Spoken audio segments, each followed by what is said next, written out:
Good morning, good afternoon, good evening, wherever you're watching this in the world. I hope you guys are doing okay. I have to say that I am both impressed and shocked at the gravity of the changes made to Sparking Zero, and considering the game has only been out for a very short amount of time, these changes are highly impressive. And look, I'll be honest with you guys, for those of you that come to my channel, you know what I'm like. I'm very critical. I will critique a game down to the most minute thing, just to point it out, but you've got to give your W's where they are due. So obviously, we all know that Sparking Zero launched with a ton of problems. The game itself was good and there was something special there. I think we can all agree Sparking Zero is a pretty good game, but there were loads of little problems that were piling on top of each other that eventually turned players off of the game and ushered in a ton of negative press. Now, one thing people do that I've found is that as soon as you're critical about a game, they think that you dislike it, but that's not true. You can both like a game and also point out its flaws, and that's what we've done with Sparking Zero. I for one said multiple times in my previous videos that I thought it was a good game, a good fun game that had unfortunately been rushed out and had a lot of lingering issues. Well, the patch notes dropped and it feels like this is the game we should have gotten on day one. Now granted, we should have gotten this on day one. I don't think it's cool they keep on releasing unfinished products, but let's look at what's actually going on now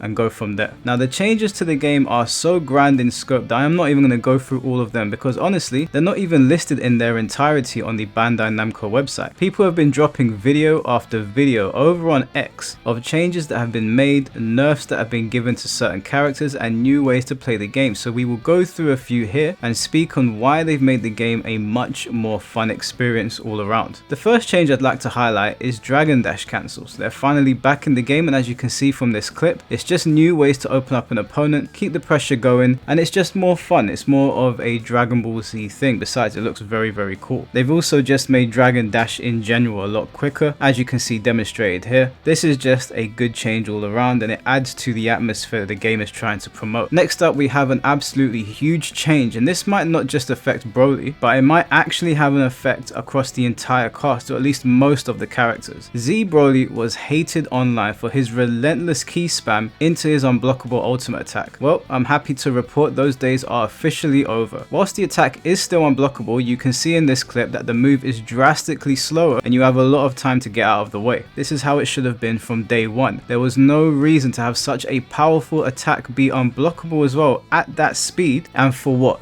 To be lore accurate. For all the people that don't like this change, that keep on screaming lore accurate, I'm sorry, but fun trumps lore accurate all day every day. And if you thought the way Z Broly was designed before was fun, hey, to each their own I guess, but that shit was putting people off the game. Now you'll actually have to use your brain if you want to have that big damage. You can scream counterplay this and counterplay that, but it was not fair and it was not balanced, and I stand by that, and this was a good change. Now there is actually some counterplay there, and the Z Broly players are actually going to have to engage rather than just spamming. This is a W change. That also goes for some other unblockable attacks which would come out at lightning fast speed and could be looped over and over, like the Galactic Donuts or Roshi's projectile. They've either lost range or they come out much slower now. This will force you to create situations with these moves that are much harder to escape. This forces players to explore interesting and new ways to approach a battle rather than turning their brain off and spamming the move. Some of you are going to get exposed now because you actually have to use your head in a lot of these situations. The camera has also been made more dynamic, so now it's closer to you in some instances and can be adjusted, as well as changing where it is in certain combos. It's a nice change and a nice callback to the older Tenkaichi games. Key spam has been changed, and this is something I could really feel when I was playing Cell today. And as you can see in some of the clips of me fighting in the background here, I don't look as fluid with Cell because the timing has changed on things, so essentially key spam is out. You'll still be able to get mini key blasts off, but it won't be in the crazy fashion it was before. A solid change that allows the players to explore new ways to lock each other down. Can't fault it. Trunks got a nerf because he was the only character, and maybe Tapion, I'm not too sure, that could sway after a Vanish, which basically made him extremely powerful. Now that that's gone, he's basically playing the same game as everybody else. Super counters and vanishing have been changed as well. The speed in which these come out now are much quicker, and as tested by Game Breaker God, this goes up to 5 loops where the speed maxes out. This is still kind kind of a rhythm game, but it's much more in line with what we had in Tenkaichi 3, requiring more precision from the player and much faster reflexes. A solid change that reflects the themes in Dragon Ball. Vanishing Wars also deplete ki a lot faster now, so even if you are on point and you are getting those vanishes down, they won't last that long this time around. This is an excellent change because the game started to become dominated by Vanishing Wars, and it was honestly one of the most boring things I've ever seen. I remember when the game was first coming out, we were all very excited when we saw those, but after the first game or two we were like, okay, this is lame, please stop. A quick look at the character select screen shows us that they've made an attempt to tidy things up and make it easier to navigate. Believe it or not, in some player lobbies when you're looking to build a team of 5, the roster is so big that it would make it difficult to look for all of the characters that you want, and you'd oftentimes finding yourself battling against the timer and not getting the character you wanted. So this is a minor but a solid change. Another nice change to the game is character faces and animations have had slight updates. Now I don't know how many characters this has been done with, but you can see in this clip here that Goku's facial expression has changed now when Broly goes for his grab, which is a special interaction and is much closer to what it was in the original film. This is a nice little change that I wouldn't have really complained about, but it's nice to see the developers are paying attention and adding small things here and there to improve the overall experience and have it mirror Dragon Ball much more closely. In a massive change to offline gameplay, you can now access more stages whilst you're fighting with your friends locally. This is huge for local tournaments if people decide to throw them, and just improves the overall experience of the game. I don't know how they pulled this off considering what they said last time, which makes me wonder, was that all just a bunch of bullshit? Either way, it's here now, it's free.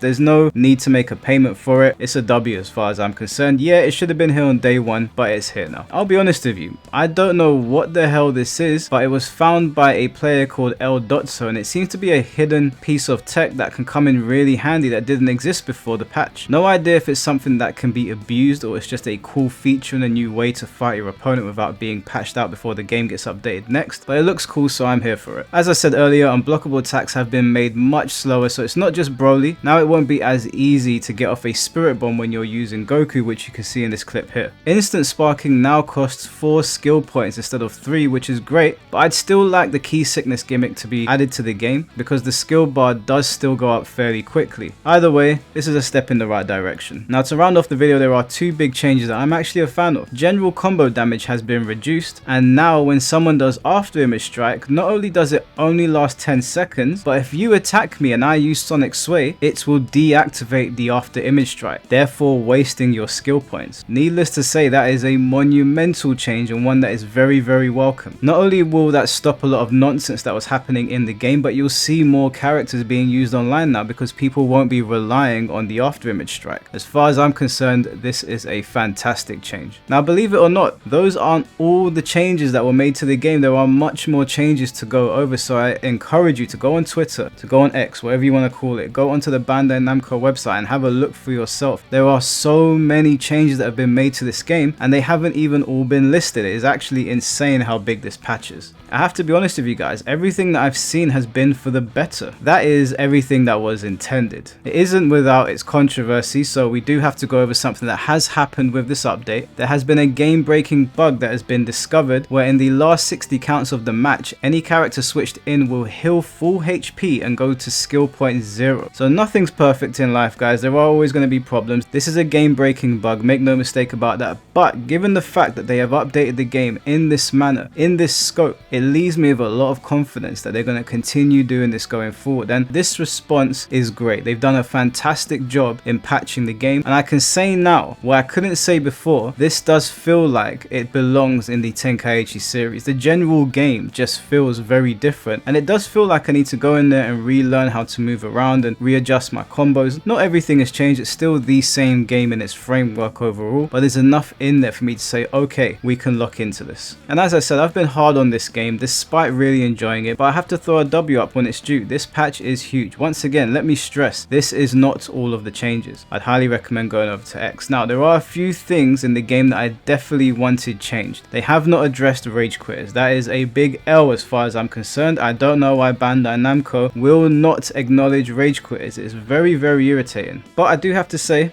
and I have to take some accountability for this, and I think some people should as well. A lot of us were wrong about this game, at least in the lead up to when it was coming out. All chaos and no balance is not a good thing. There needs to be there needs to be checks and balances in place. This is a fighting game at the end of the day, and people do not like feeling robbed. Whilst there will always be robbery characters in fighting games, and that is no different in Sparking Zero, this is a massive step in the right direction for both tournament players or more high level players and for casual players. It gives the casual players more to explore and new ways to play the game and not just relying on brain dead tactics, and it gives the more high level players new ways to explore the game and not just rely on brain dead tactics as well to take home the W. All in all, you're going to get a more rich experience here that leans more with Dragon Ball fighting. No game is perfect, but this response from Bandai Namco, Jun Furutani and the team over at Sparking Zero is absolutely huge, and to be honest with you, I haven't seen a response like this for a fighting game in a very long time, considering the time frame in which they've done it. So as I said, I am very critical of games here. I've looked over this patch, I've played it myself, I've gone over things on Twitter, and I have to say this is a massive W, and I hope they continue to take the community feedback on board, because that's clearly what they've done here, which is another massive W, and push the game forward well into the future. Let me know what you guys think about all of this. Will you be jumping back on Sparking Zero? Is it a little bit too late for you guys, or are you going to sit back and see where they take the game next? Anyways guys, that's going to be it from me today. I'll catch you all very soon. Take care